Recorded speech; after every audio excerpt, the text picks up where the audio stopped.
All right, let's get started with some garlic parmesan breadsticks. This is a really fun one to do. I really enjoy this lab because it's a yeast bread, but it's still pretty darn quick. So pretty quick, you could definitely make it like a weeknight breadsticks with your spaghetti or lasagna or something. So let's get to it. I got my hot water, so I want to use it while it's still hot, or my warm water, not hot. I don't want to kill my yeast. All right, so let's look at my steps here. My step first would be preheat my oven, 425.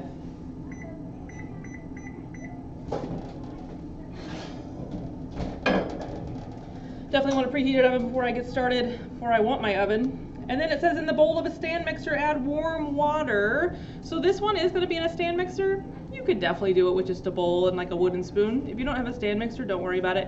You don't have to have a stand mixer. So I'm going to use the bowl of the stand mixer. I'll just use my stand mixer for right now.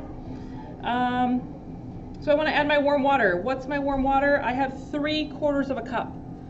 3/4 of a cup of my warm water that's between 105 and 110 degrees. Remember that we want something warm. We're not trying to kill our yeast, but we definitely want to wake it up. And then my yeast. My yeast that I'm using, I'm going to use 1½ teaspoons. 1½ teaspoons.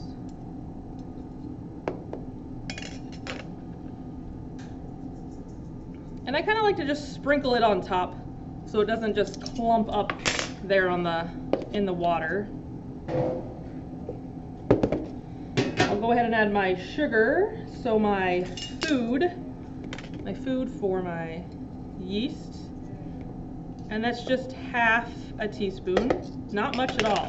1/2 teaspoon of sugar, that's it. And then we can go ahead and add our salt at this time. And that's going to be 1/4 teaspoon.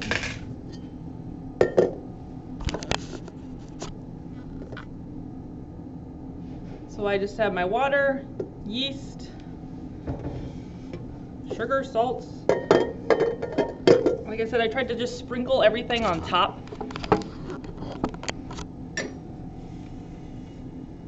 So that it didn't kind of make a big clump there.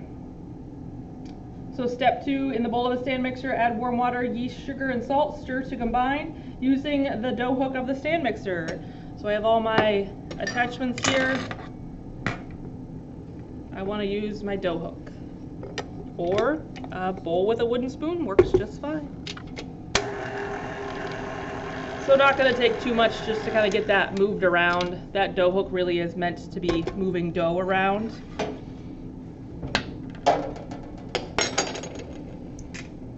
And then it says gradually add in the flour until the dough pulls away from the sides of the bowl and sticks to your fingers just a little. So blank 3 on step 3, your blank here is sides.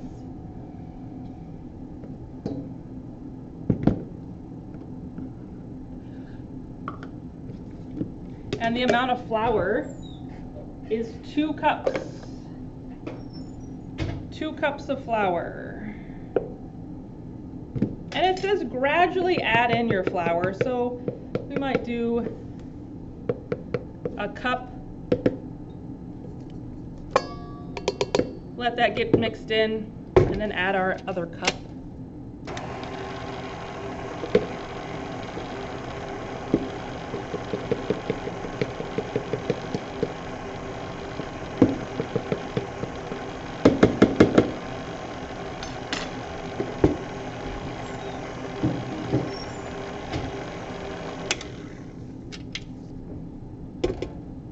We'll just add that second one here.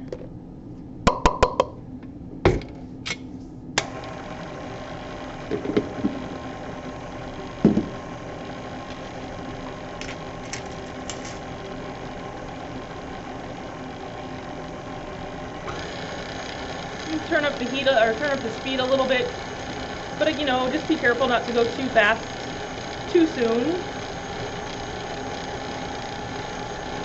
So I'm looking for a dough that's going to pull away from the sides of the bowl, but like it says, still be a little sticky with my fingers.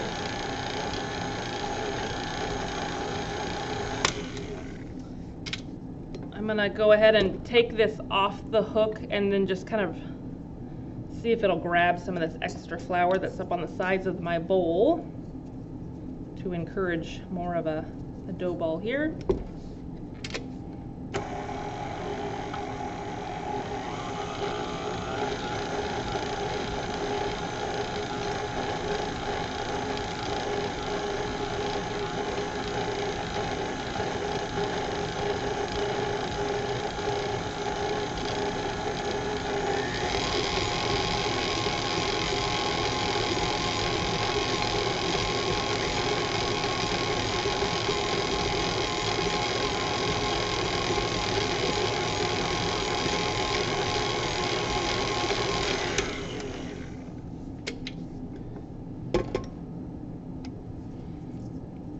See, I still have lots of pockets of some dry stuff, so just like I said, just kind of reforming that ball, getting it off the hook. See if we can be a little bit more efficient with getting a successful dough ball.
So, I have something that looks kind of like a dough ball, but I have a bunch of this shaggy stuff here on the bottom.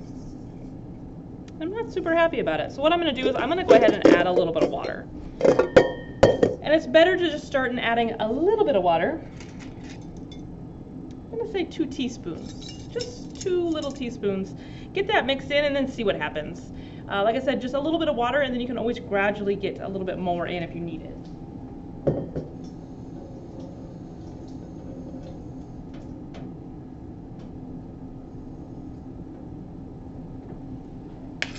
You can get that warm tap water, that's probably going to be beneficial, so you're not cooling things down with cool water.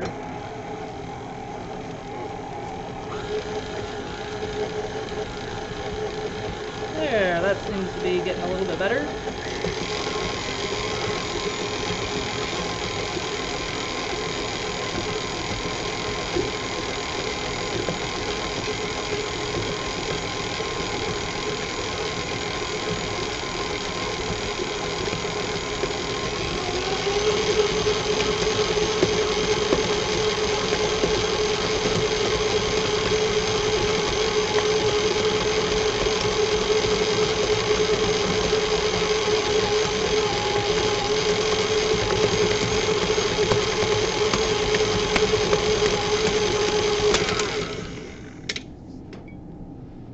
All right, that seemed to do the trick. That was just 2 extra little teaspoons of water.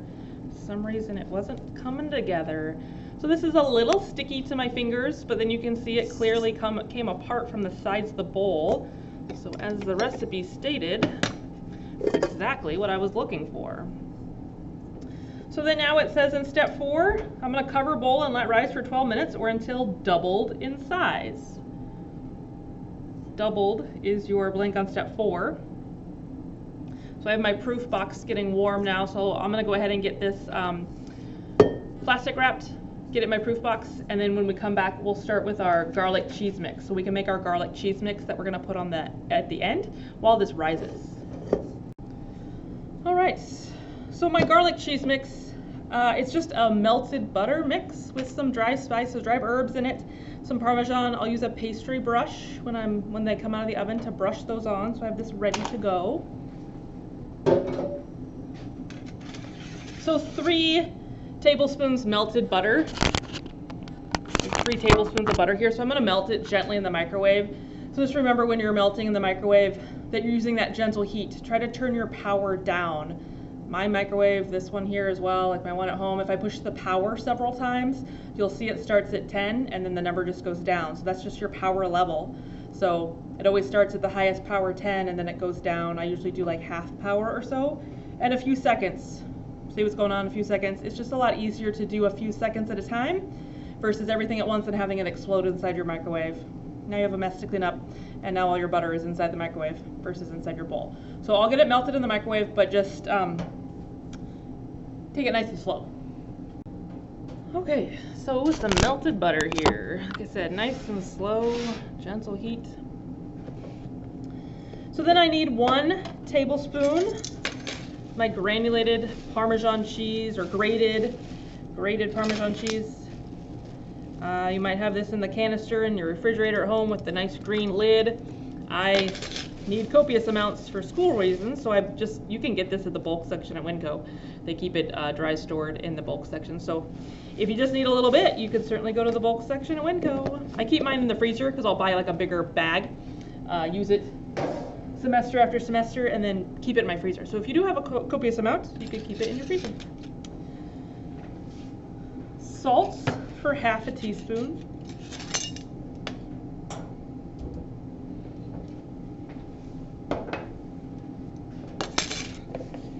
Garlic powder for 1 teaspoon.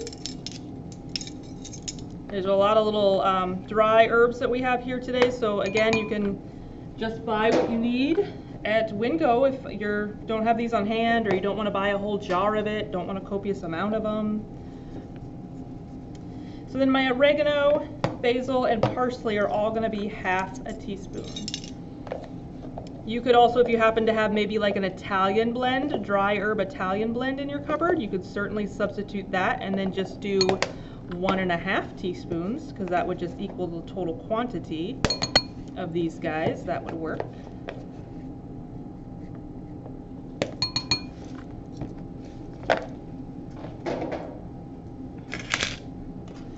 And then I'm just going to use that pastry brush to blend everything around. I don't need to dirty another utensil. And then so since we are a little ways from putting these onto our breadsticks, I could do this while it was baking. I have 12 minutes now, I'll just do it while it's rising.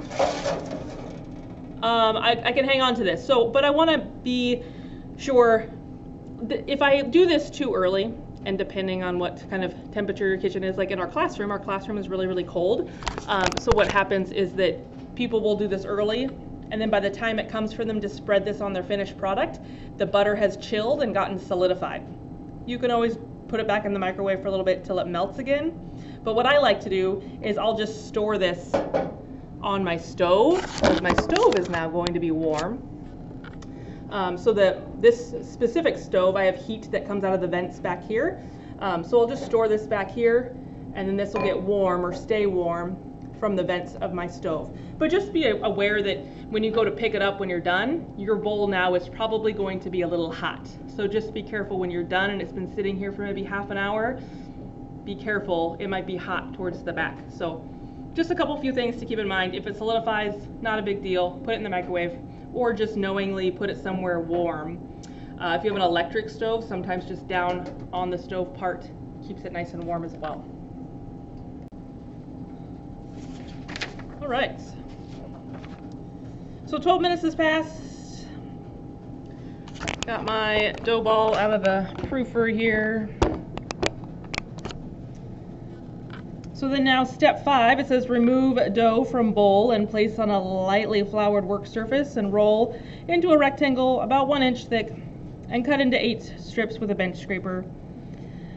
You could do this a couple different ways to get even pieces here, and I don't even really need to roll it. I have a rolling pin out, but I'm probably not even going to use it. You could do kind of keep it in this circle shape and do like a pie, like cut it into 8 pieces like a pie, which I usually do. Or you could just kind of help form it with your hands. I'm not, like I said, not even using a rolling pin, but trying to get it even thickness, and then a square or rectangle, that is. But like I said, it kind of just comes out of the bowl like a circle. So if you wanted to cut it like a pizza pie, you could do that. So now that I do have a rectangle, I'll just go for half, and then now each half needs to go into 4s. Kind of help look at easier ways to cutting things somewhat evenly, especially if you have even numbers.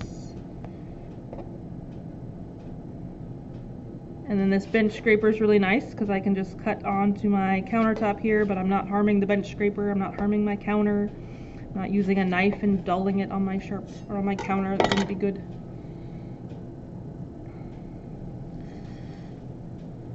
So then step 6, it says roll out each piece of dough into long ropes, then twist. Place dough twists on a parchment lined sheet pan. Alright, so I like to get these a little bit separated and kind of further away so I have room to work. But you definitely want to, once you've cut them, separate them. Because if you just cut them and leave them the way they are, they're going to like ooze back into themselves and you have to recut them. So once you've cut them, make sure that they're away from each other. So when it comes to getting your breadsticks, I have seen so many ways to get breadsticks. Lots of cool creative ways. If you wanted to make cool shapes, make cool shapes. If you wanted to make initials, I've seen initials of people's names. I've seen braids. So if you either have this and go really thin and you braid it, cool. You want 3 of these and braid those, you have a really big one, that's fine. Do what you want. So lots of different shapes you can make. If you weren't very creative and you were like, I'm just hungry, I'm gonna throw this in there, you probably could do that. But lots and lots of different ways to do this. So I like to get these kind of long and skinny, and then I'll double them and then twist them so that I have a nice twist. So that's what the recipe talks about. The recipe talks about rolling them, doubling them, and twisting them, or you could just keep it single and twist it. Like I said, lots and lots of different ways to get your breadsticks. Try a couple different ways. If you want them thicker, maybe you want them thicker. Don't roll them so thin. Like I said, pretty easy, pretty versatile recipe. This one's nice and easy to get done for all different likes.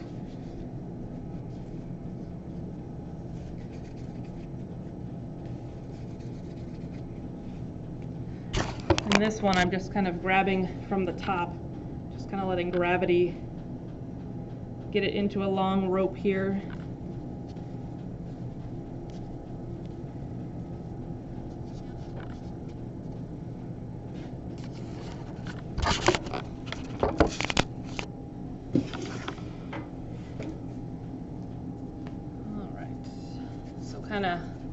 They're not rolling super well on the counter. I think I got too much flour. But if you kind of go from end to end and just go back and forth from end to end, like I said, let gravity take some action, might be a little easier.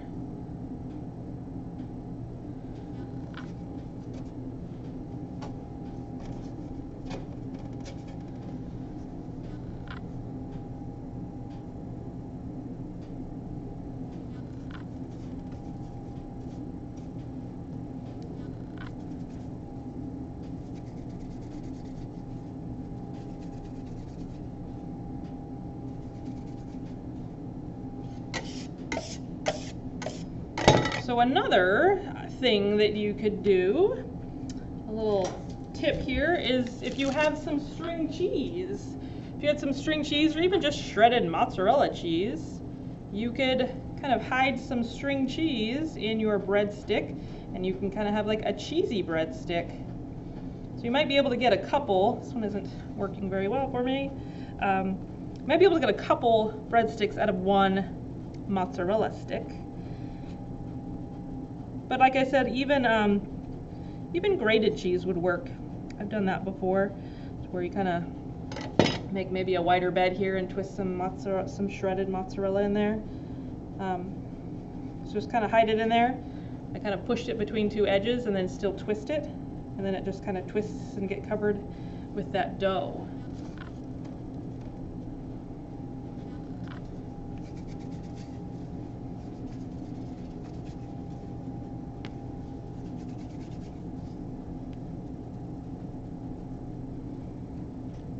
Alright, so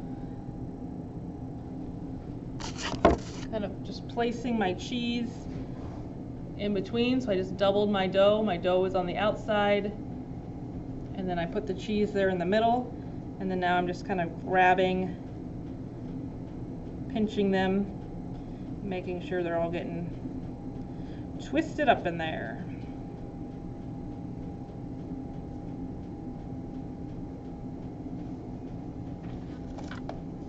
Final touches once it's on the board or on my sheet pan here.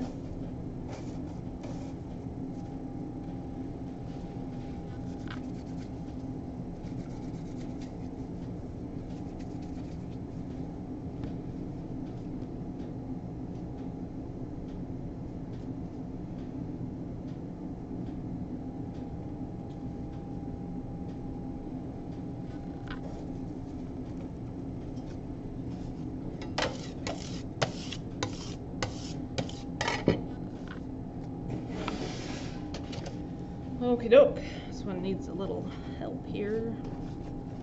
So I've got some that are twisted, like doubled and twisted, like this guy and this guy and this guy. This one and this one are just kind of pulled out a little longer, and then I've just twisted it, so I didn't double it over. So there are a couple that are just longer breadsticks that are just twisted, not doubled up. So again, lots of different ways you could do that. Like I said, I've even seen really cool braiding done. If you wanted to braid it, it's a really versatile dough, you can braid it. So my next step here, step 7, says cover and let rise 5 more minutes until doubled in size. So you could cover this with plastic wrap if you wanted to. You could just cover it with a dish towel, a dry dish towel. You could just kind of cover the top with a dry dish towel just so it doesn't get kind of a crust on the outside. Let it rest for 5 more minutes, and then we'll go ahead and pop them in the oven. All right, so they were resting for 5 minutes. So step 8, bake at 425 degrees.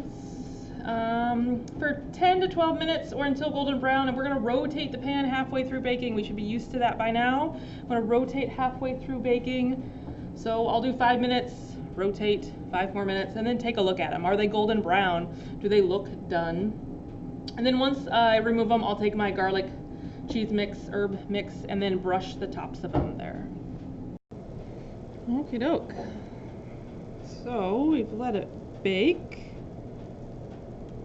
It's about 11 and a half minutes. I've got some really nice browning happening on some of the ends here. The cheese is starting to ooze out. That's quite all right. If I take a look at the bottom of some of them, I've got nice golden brown on here. But they're definitely firm feeling, so they are definitely done. Before they cool too much, I like to get my delicious butter on here.